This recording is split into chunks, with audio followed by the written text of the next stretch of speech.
Welcome to Intro Psych Sessions, the second season, where I will rethink my entire Intro Psych course from beginning to end, asking friends and experts to help me figure out how to put it together in a way that implements recommendations and integrates the skills and knowledge that I want to give to my students.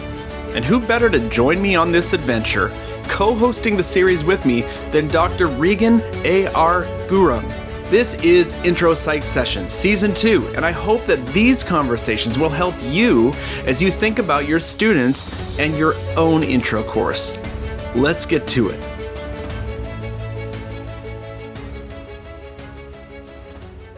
And now, a word from our sponsor. Endless distractions, overbooked schedules, information overload. Students face so many barriers to being fully engaged with their schoolwork. That's why Macmillan Learning's Achieve for Psychology gives you the tools you need to keep them focused on your course, before, during, and after class. Whether it's the exclusive author-created content, captivating footage in our Introductory Psychology video collection, or the self-evaluation of our goal-setting and reflection surveys, Achieve helps students stay focused on the course and makes it easy for them to tell you when they need extra help. See for yourself. Go to macmillanlearning.com/psych sessions 2023 special for an introductory tour today. Macmillan's Achieve for Psychology, engaging every student, supporting every instructor, setting the new standard for teaching and learning.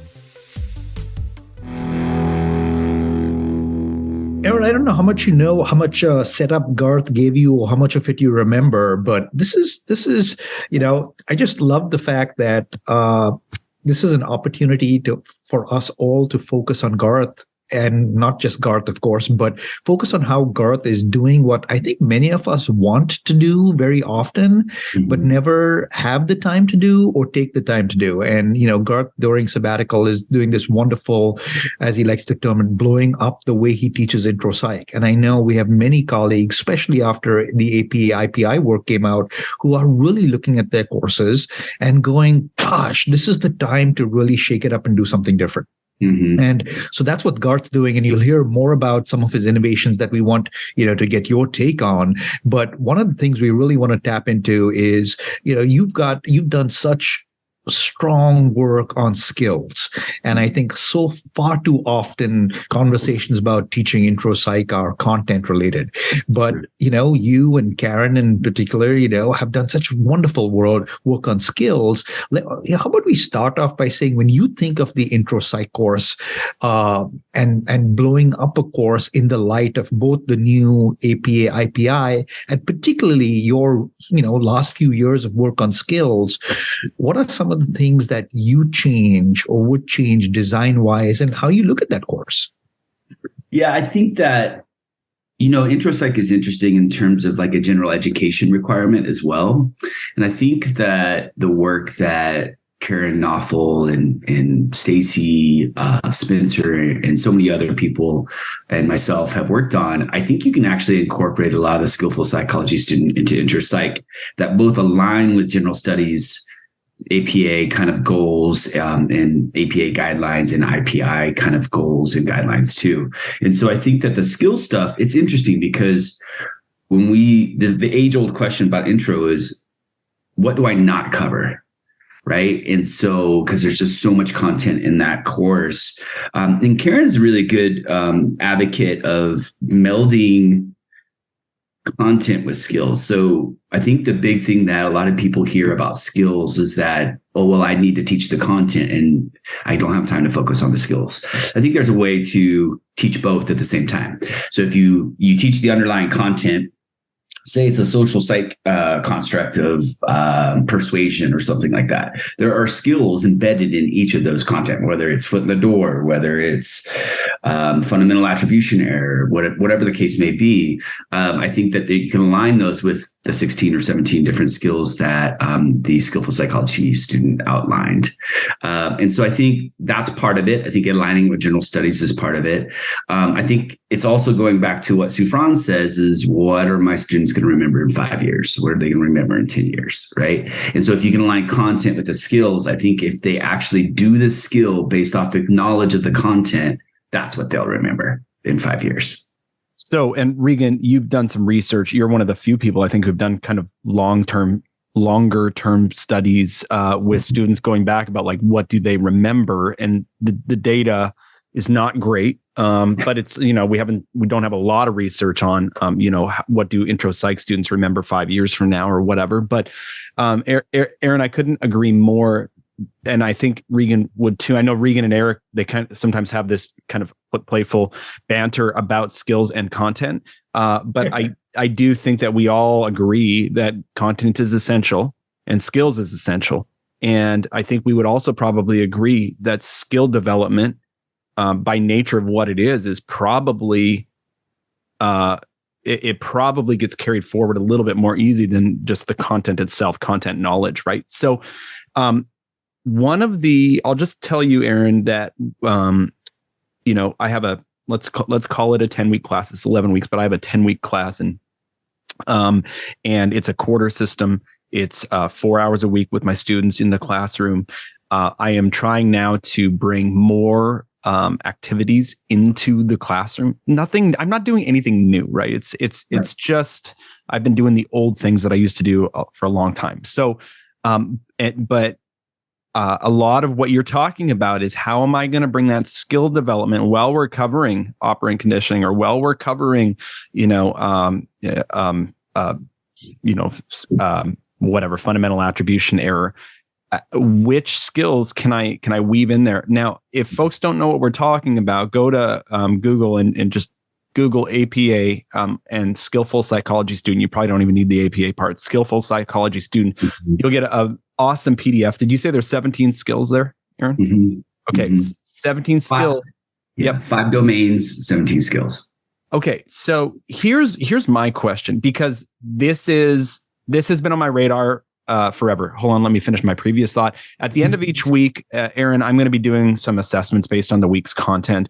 And not every week, because we've talked to Jane now about this, but not every week, but from time to time, there's going to be a direct skills assessment, where I'm going to really tap one of these skills from the Skillful Psychology student.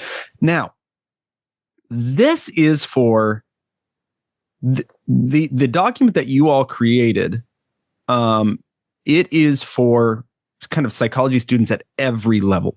Mm-hmm. If you're only going to see an intro to psychology, you're only going to see that student once because they're a business major or something like that.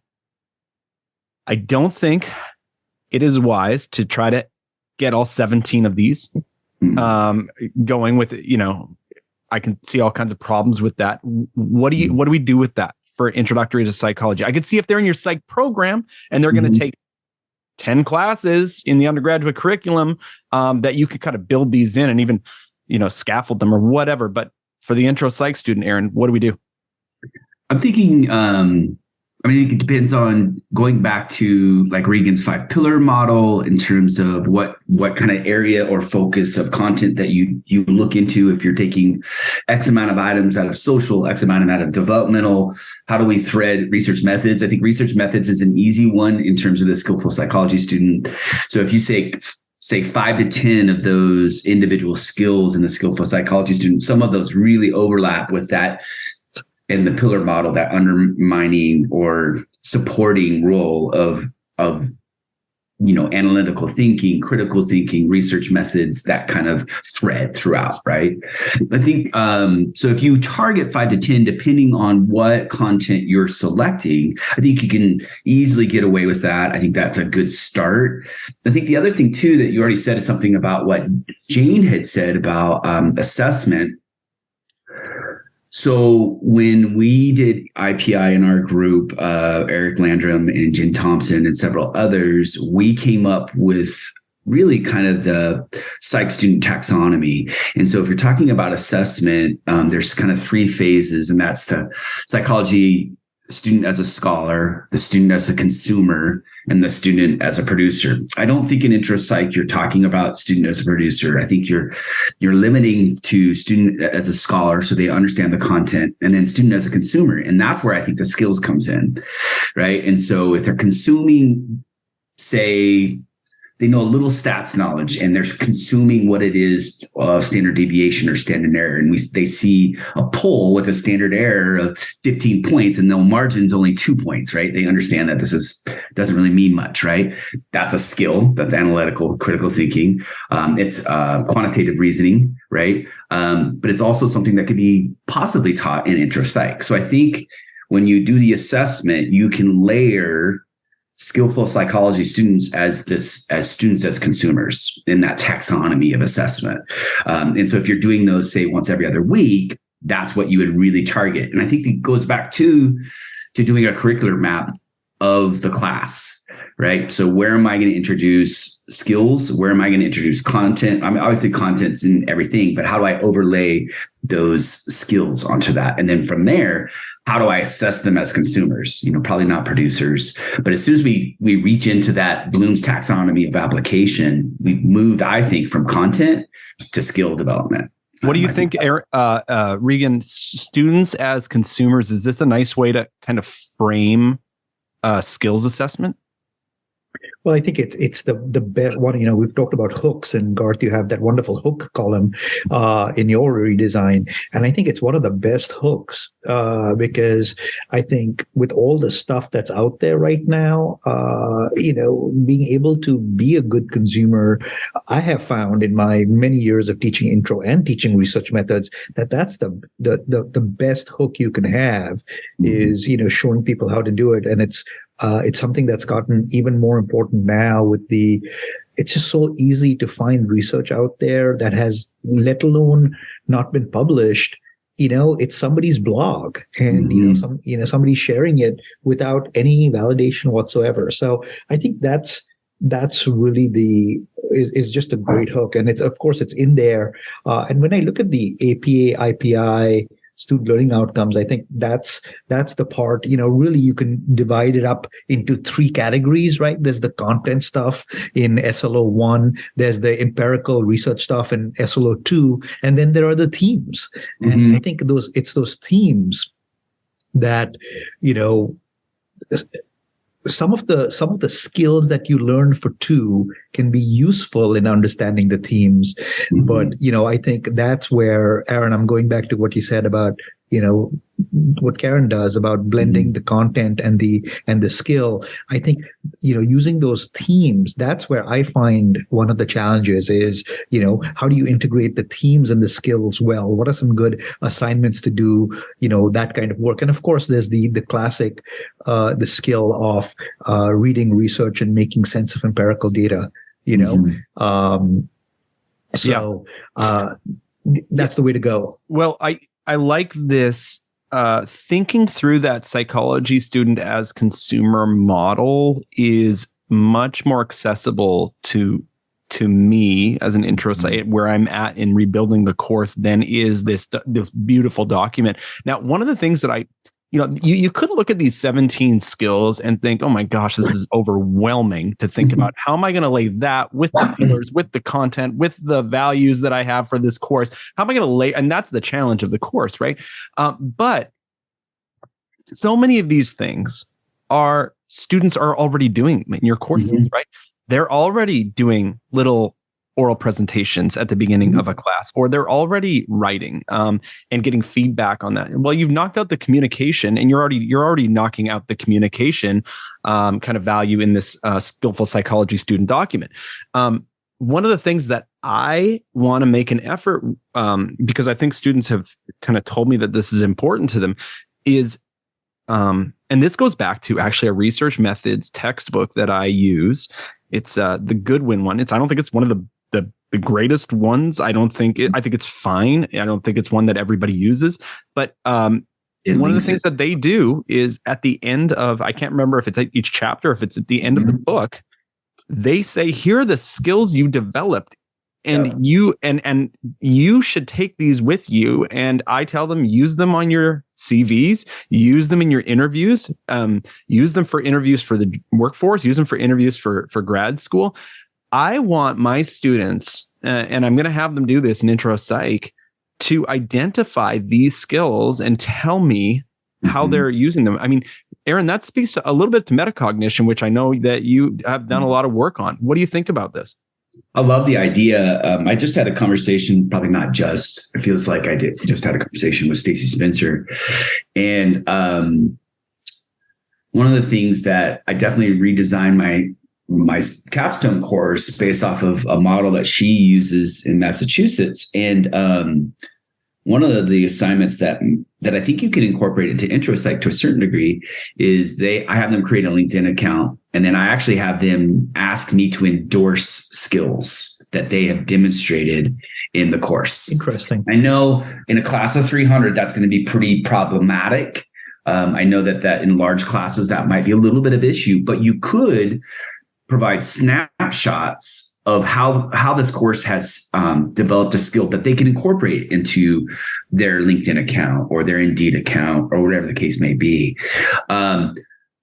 Stacey and I also talked about kind of e-portfolios, and I know those go up and down in terms of fad, in terms of career development and that kind of stuff.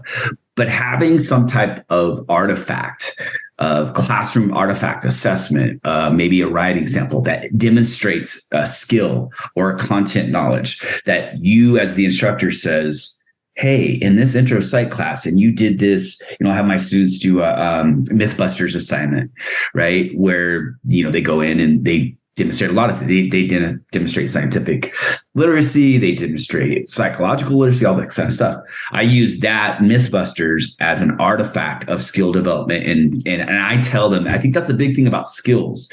It's much like to the first generation college student, it's much like that implicit procedural knowledge where no one tells you what to do, but you're expected to figure out how to do it, right? I think skill development is very much like that, where you have to make an explicit skill that they have that they don't know of, and you have to make it implicit. The opposite, implicit skill that they have that you have to make it explicit, right? And so I think the instructor's role is to identify that for students and say, hey, consider putting this in your portfolio or consider this in your resume. And here's an artifact here's the evidence that you've actually developed this skill. So this LinkedIn assignment, because I just can't stop thinking about it since you said it.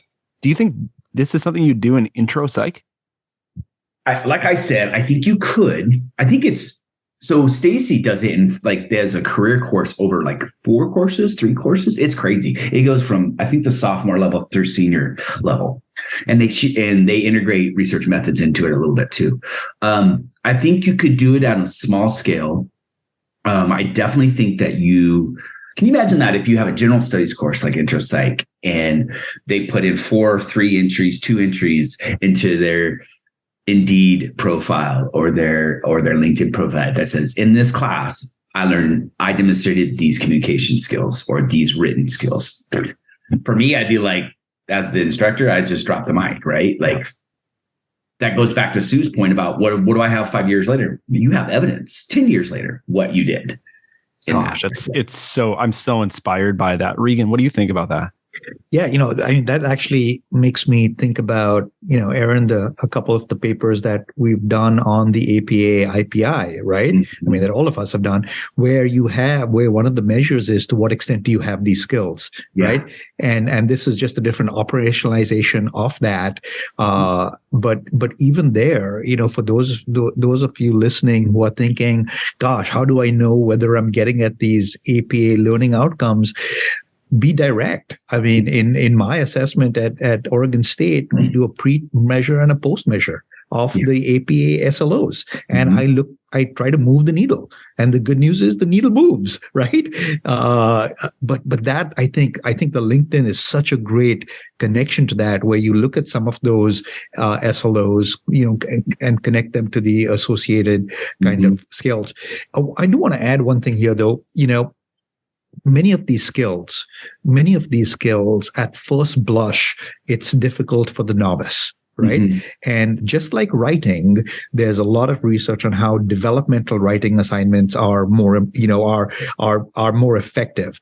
One of the things, Garth, that I know you're doing with your design is having these, these same kinds of assignments that they will do on multiple weeks, and not every week, but multiple weeks. And for skills, that seems really like the way to go, right? Whether it's making an infographic, and Garth and Susan Nolan both do the infographics, but whether it's infographics or, analyze this abstract, or take this social media piece on research. Doing it once is one thing, but providing the opportunities for them to practice those skills often during that course, let alone as they go through the program, but often during the course, because intro for many students is the only psych. That seems to be the key. Have you played with that, Aaron, the multiple, picking instead, we talked a lot about multiple skills, but really honing in on some critical skills and then giving multiple, ways of practicing it? Yeah, I think that, I think it depends on class size. I do think that there's a lot to that and in advice of how you do this. But say you take the social domain of the skillful psychology, and it has things like collaboration, inclusivity, leadership management, and service orientation. I think you can do, let's say you have a group project, right? Instantly, you can have multiple, 5 different skills. And actually, it's a lot more than 5 skills, because if you look at these skills, for example, inclusivity, demonstrate sensitivity to cultural and individual differences and similarities by working effectively with diverse people, respecting and considering divergent opinions, and showing those for others. So that's like 5 or 6 things, right? Yeah. And actually, Garth Neufeld has developed an item, a Qualtrics survey that has broken all of these down as assessments. It's like, do you feel like, and it's kind of a Likert scale, I believe, that I work effectively in a team, right? And then do I work effectively in a team by sharing responsibilities, and then so forth. So I think you could do a project, if you have a collaboration project or even a small scale one, where you have it scaffolded, and you can break these down. You can do a pre-post measure of that. You can see, well, I'm not going to be a leader. I'm more of a doer, right? I kind of identify that way. I like to work. So I might not self-rate high on that, but I can manage. I can help with that. I can collaborate. I've collaborated with all 3 of you and, every faculty member in my department, right? So I think that there's ways in which you can do that in an assignment or a project in an intro psych class. Obviously, depends on the class size, depends. And even in a big class, you can do those smaller collaborative in teams. I mean, look what Danae Hudson's doing at Missouri State. They break them out into teams, right? And within those teams, that they have these, I think, SIs, they have these student instructors. They could do small groups within those, right? That's the whole point of that model of intro psych. So yeah, I think that you can easily do that. I think the big thing, going back to my Hallinan hat, is how do we assess kind of whether they're actually connecting that assignment, that project, that whatever the case may be, to those skills. And if there are multiple ones being hit in it. So when I almost want to revise what I said earlier about 5 to 10. You could probably do a lot more, but it depends on what's your focus, right? What is the focus of the course? And if you do a specific theme, maybe some of these align with that theme better. Yeah. Definitely there are emphasis in my course, like the social one. So I've actually developed a personal mission statement for teaching. And that I worked on that kind of this year. And that was really important for me to do, to think about what are my unique values for my students at my institution. Like, how do I work with students? And when I think about that, the personal and social categories here in the skillful psychologist, this is where I would probably lean toward. I would say here, for people listening, that even for these skills, you have to be willing to let them go. You've got to, if you want to emphasize some, So here's what happens. If you hit this critical, I think, kind of point, it's like a saturation point where all of a sudden you start undoing the learning because you're trying to squeeze too much in. And so they just don't take anything, right? Or they take a lot less than if you were really going to go after, maybe 4 or 5. When you say 5 to 10 or even more, there's a part of me that says, oh yeah, let's get them all in. We're trying to kill that part of Garth. You know what I'm saying? Yeah. Yeah. I think that, right. I agree with you too. And there's a cognitive load issue, 100%. Right. And I don't know how it even works with the quarters, versus semesters versus all that. And that's a legit issue. I mean, if you look at schools like Colorado College or University of Montana Western, where they take one class at a time, they don't have that issue as much because they don't have this cognitive competing demand with all these multiple classes and different content. So I agree with you. I think that there are some that could be explicit. And I think almost all of them can be implicit. Whether you focus on that or not, that's up to you, right? But going back to the idea of maybe a LinkedIn or a skills endorsement or something like that, you could choose 3, 4, or 5. Yeah, what I'm thinking now as we kind of shut things down is I love this LinkedIn idea. I don't actually keep my LinkedIn up, so I think I'm going to go poke around in LinkedIn. Yeah. I'm thinking about what about an alternative sort of assignment for students who don't want to do that, or maybe they can make it private. I'm not sure. There's some options, I'm sure, right? But I think I'm going to poke around there because I love the idea that this is going to force me and my students to explicitly connect the things that we are doing in the course with skills that they are basically putting, and I'm sure you can make your page private, right, for LinkedIn. Sure. And so they're thinking through those. Aaron, that's your you have inspired me for a decade with the metacognitive stuff. And I really feel like that's going to hit that.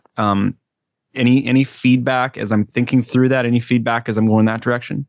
No, I think that, one of this phrase that I've been toying around with, and I've seen one article about it is meta teaching.